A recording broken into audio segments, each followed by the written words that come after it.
Bonjour et bienvenue sur la chaîne Illuminé Échappé en Afrique.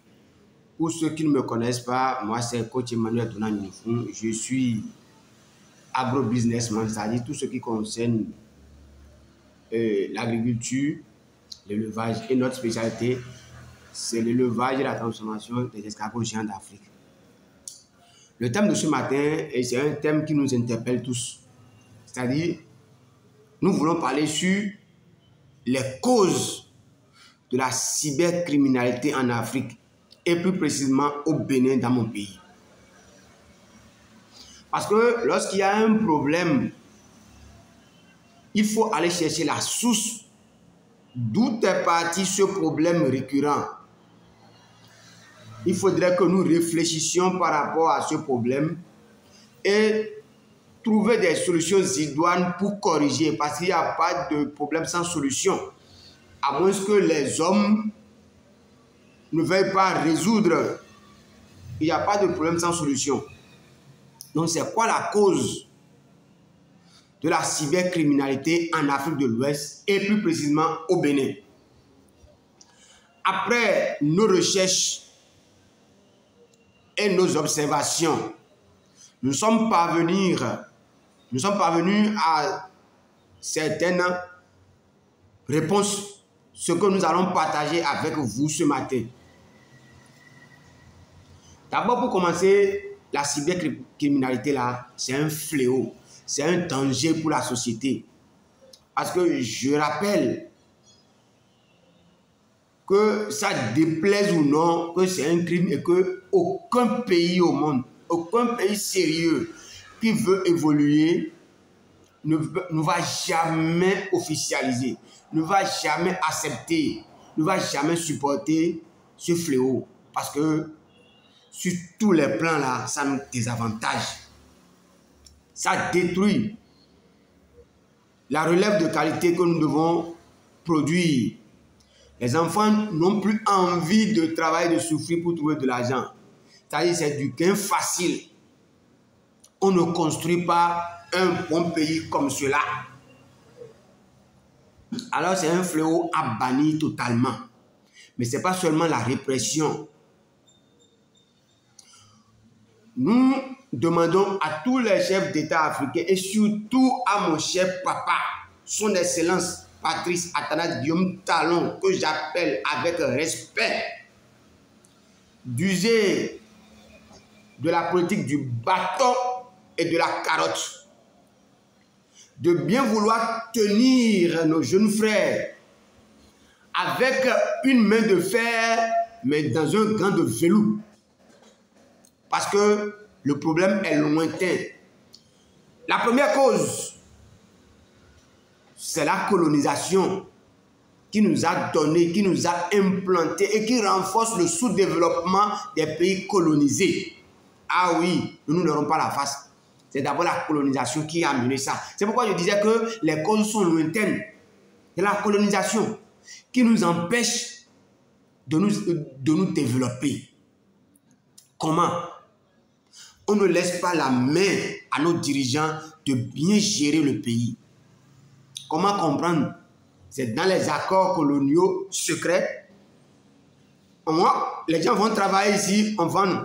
Les devises ne viennent pas directement dans le giron de l'État pour pouvoir gérer les problèmes dont ils font face.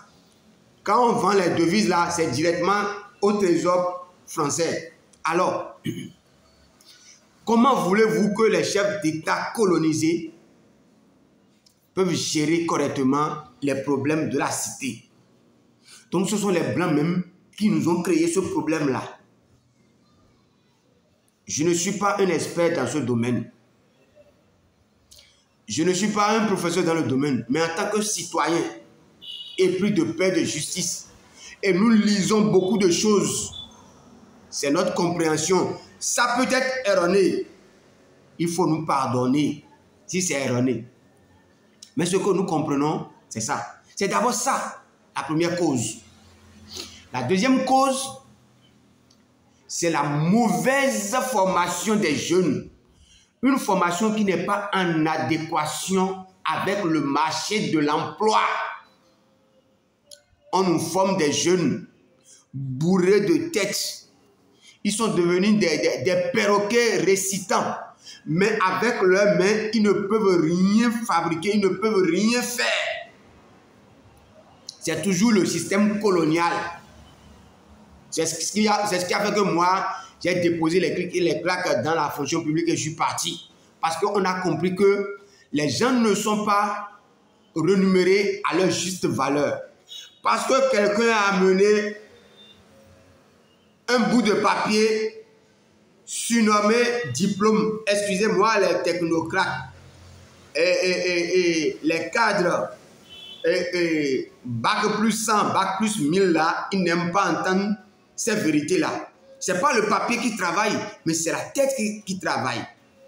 Mais le système colonial dont nos parents ont hérité, c'est quoi?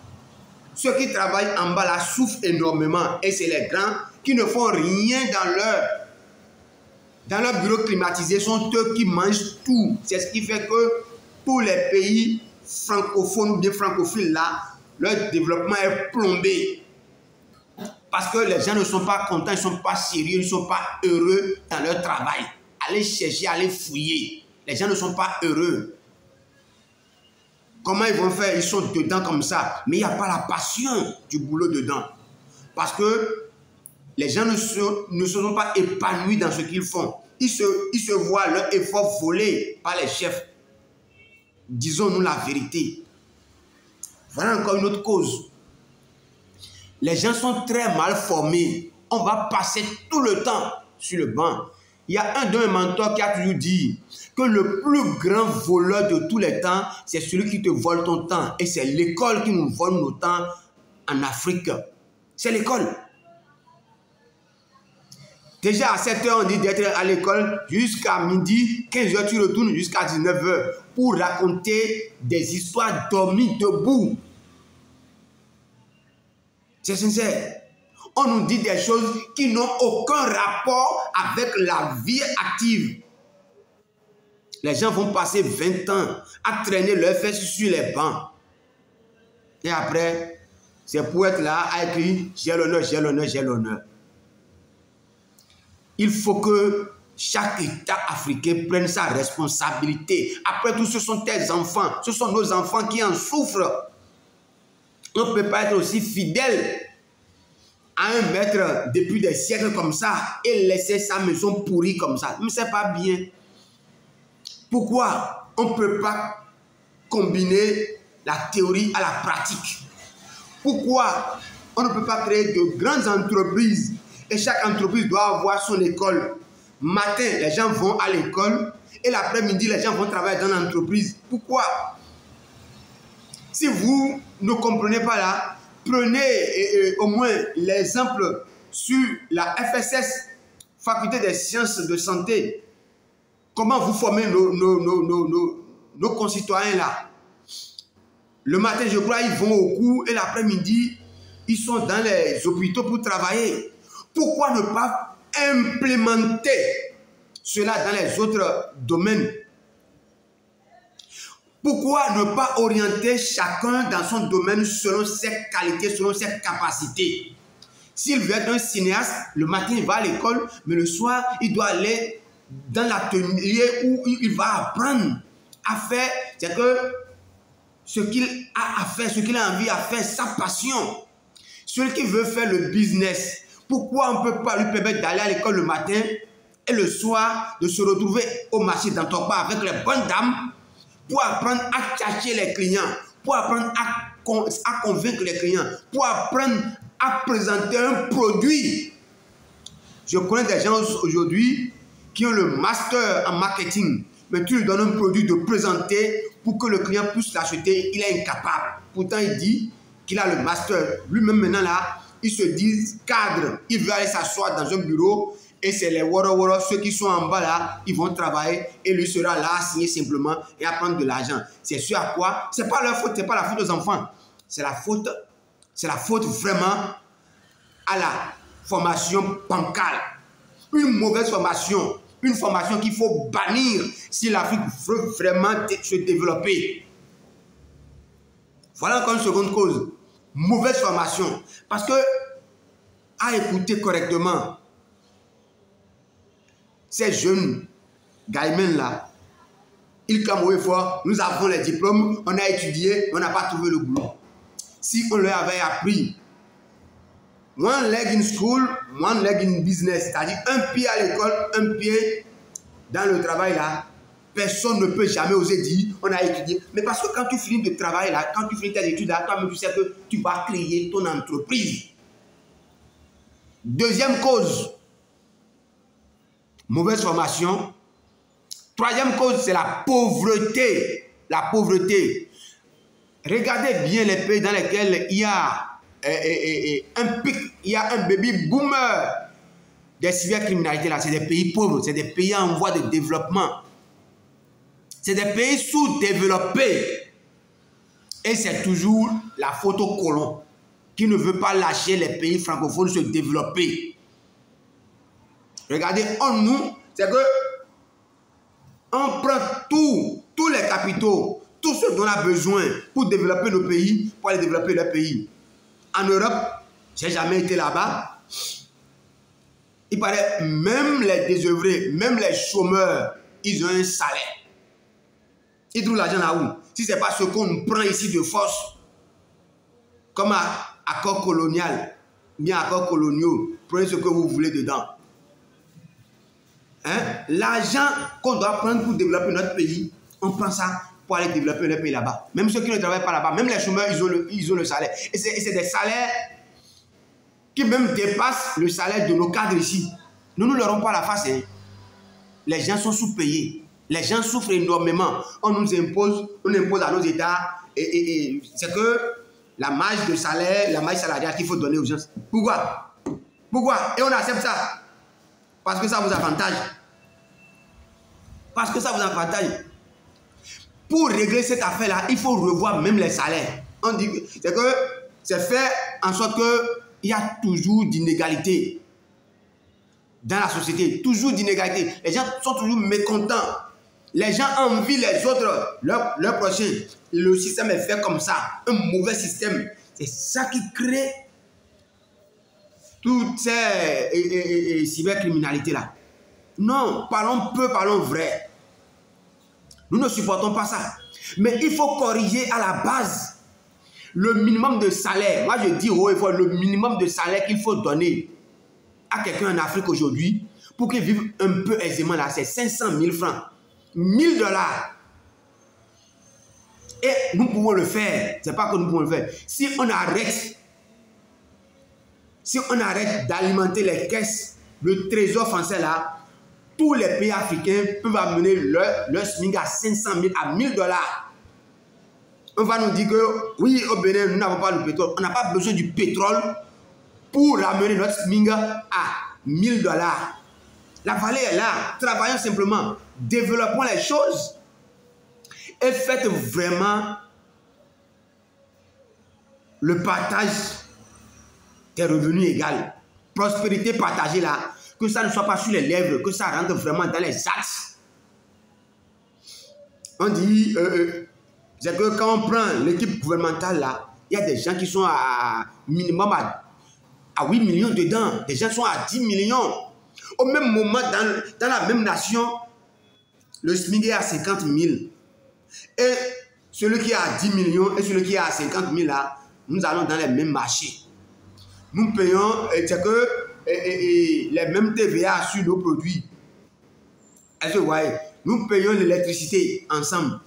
Mais malgré leurs 10 millions de salaires mensuels là, ils ont encore des avantages en nature afférents à leur poste. Ces avantages-là font déjà plusieurs fois les 50 000 que les autres ont. Quel péché ceux-là ils ont commis? Et vous voulez que les gens soient heureux? Celui qui est à 10 millions le mois là, c'est quoi? Il prononce des incantations et les billets sortent. Il s'est fait quoi plus que les autres? Nous ne voulons pas, nous ne disons pas que les gens soient payés au même niveau. Non, parce qu'ils n'ont pas les mêmes valeurs. Les moutons se promènent ensemble, mais ils n'ont pas les mêmes prix. Mais minimum, pour éradiquer la frustration, pour avoir une population vraiment en harmonie avec le peuple, avec ces gouvernants-là, il faut revoir ces inégalités. Sinon, avec 50 000, vous-même dites comment ils peuvent vivre en un mois. Pour louer une chambre là, 2 chambres salon, minimum pour une famille, papa, maman, les enfants, c'est 40 000 minimum. Et ça, je parle de Port-Nouveau. Ne parlons pas de ceux qui sont à côté de nous. 50 000 francs peut faire quoi? 50 000 francs peut faire quoi? Est-ce que vous voyez? Si le gouvernement des États africains pouvait garder en main propre leur richesse minière, tout ce que Dieu nous a donné là, je vous dis, le balayeur de la rue là serait payé minimum à 1 000 $. Si le balayeur est payé à 1 000 $ là, il peut alimenter aisément sa famille. Il peut se nourrir, se loger, se soigner, instruire ses enfants et lui-même serait heureux. En ce moment-là, les gouvernants peuvent taper même 10 000, 20 000 $. Ce n'est plus le problème de quelqu'un. Parce qu'au moins chacun pourra manger à sa faim. Au moins chacun pourra avoir les 3 repas. Au moins chacun pourra faire face aux soins médicaux quand ses enfants ou bien sa femme, bien ses parents seront dans des situations difficiles. Voilà les vraies causes de la cybercriminalité en Afrique et surtout dans les pays sous-développés. Et la 4e cause là, ce sont les parents qui ont démissionné. Oui, je dis ça, les parents ont démissionné. Les parents ne sont plus à la hauteur des enfants. Les parents ne suivaient plus, ne disent plus les enfants. Non, disons-nous la vérité. La vérité fait rougir les yeux, mais ne les casse jamais. Ah oui. Toi, parent, qui dit, oui, mon enfant, il n'a pas trouvé boulot là. Toi-même, tu as créé quel boulot pour ton enfant? Tu as créé quel boulot? Si je dis ça, vous allez m'insulter parce que vous ne savez qu'insulter. Les parents qui ont des entreprises là, ils sont nés avec les entreprises là. Ils ne sont pas nés avec l'entreprise. Tout le monde est né nu comme un verre. Nu comme un verre. Si X est capable de le faire, ça veut dire Y aussi est capable de le faire. Ce que nous voyons aujourd'hui, c'est que tout le monde veut être riche. Mais les sacrifices sous-jacents de la richesse, du succès là, 80 ou bien 90% des personnes de ce monde ne sont plus prêts à faire ces sacrifices-là. Mais ils veulent la vie des autres. Au moment où les parents des autres là sont en train de trimer, de se priver des plaisirs pour assurer l'avenir de ses enfants, le parent de X, lui, il est dans sa Java, lui fait sa vie. Il pense à personne, égocentrique, c'est lui seul. C'est lui qui sort avec toutes les femmes. C'est lui qui connaît tous les coins. Après, les enfants n'ont rien. La jalousie commence là. Ça aussi, la cause aussi, la 4e cause de la cybercriminalité, c'est la démission des parents. C'est la démission. Sinon, pourquoi ne pas créer au moins une ferme? Quand tu es un homme là, tu dois faire ça.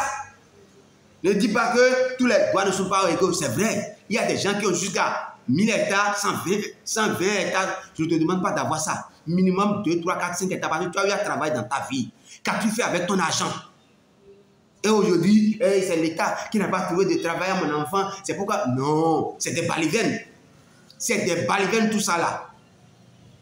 Et enfin, la dernière cause, ce sont les enfants aujourd'hui même. Les enfants à qui on dit tout. Les enfants qu'on éduque à la maison et ne veulent pas écouter, c'est la rue, c'est les réseaux sociaux qui les éduquent. Il y a aussi ça. Parce qu'aujourd'hui, je connais des parents qui ont tout fait pour les enfants, pourtant l'enfant est allé dans la rue. Comment on peut appeler ça?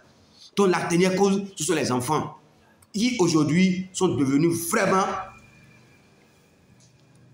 La grande majorité, ce n'est pas tout le monde, parce qu'il y a des enfants très conscients, des enfants courageux dedans.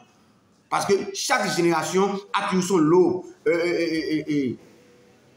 de bons, de moins bons et de mauvais. Toutes les générations. Donc, voilà, en somme, si nous allons continuer de parler là, c'est que on ne pourra pas en finir. Voilà, en somme, les quelques causes de la cybercriminalité aujourd'hui. Donc, comment faire? Il faudrait que, depuis les gouvernants, à tous les niveaux, les gouvernants, les enseignants, l'enseignement, c'est-à-dire la formation, les parents et les enfants aussi, qu'il faudrait que chacun, ensemble, nous réfléchissions à ce que notre société soit corrigée. Si on peut vraiment corriger ces points clés que je viens de citer là, je crois qu'on peut encore récupérer ces enfants-là. on peut encore les récupérer pour le bonheur et le développement de l'Afrique. Merci pour l'écoute. Si tu as aimé, il faut liker. Mets en commentaire ce que toi tu penses que c'est ça les causes de la cybercriminalité aujourd'hui en Afrique francophone, surtout dans les pays sous-développés. Et quelle est la solution? Quelle solution on peut avoir? Parce qu'il n'y a pas de problème sans solution. Merci beaucoup. Et nous faisons tout ça là pour que l'Afrique puisse vraiment se développer. Merci. Rendez-vous au sommet.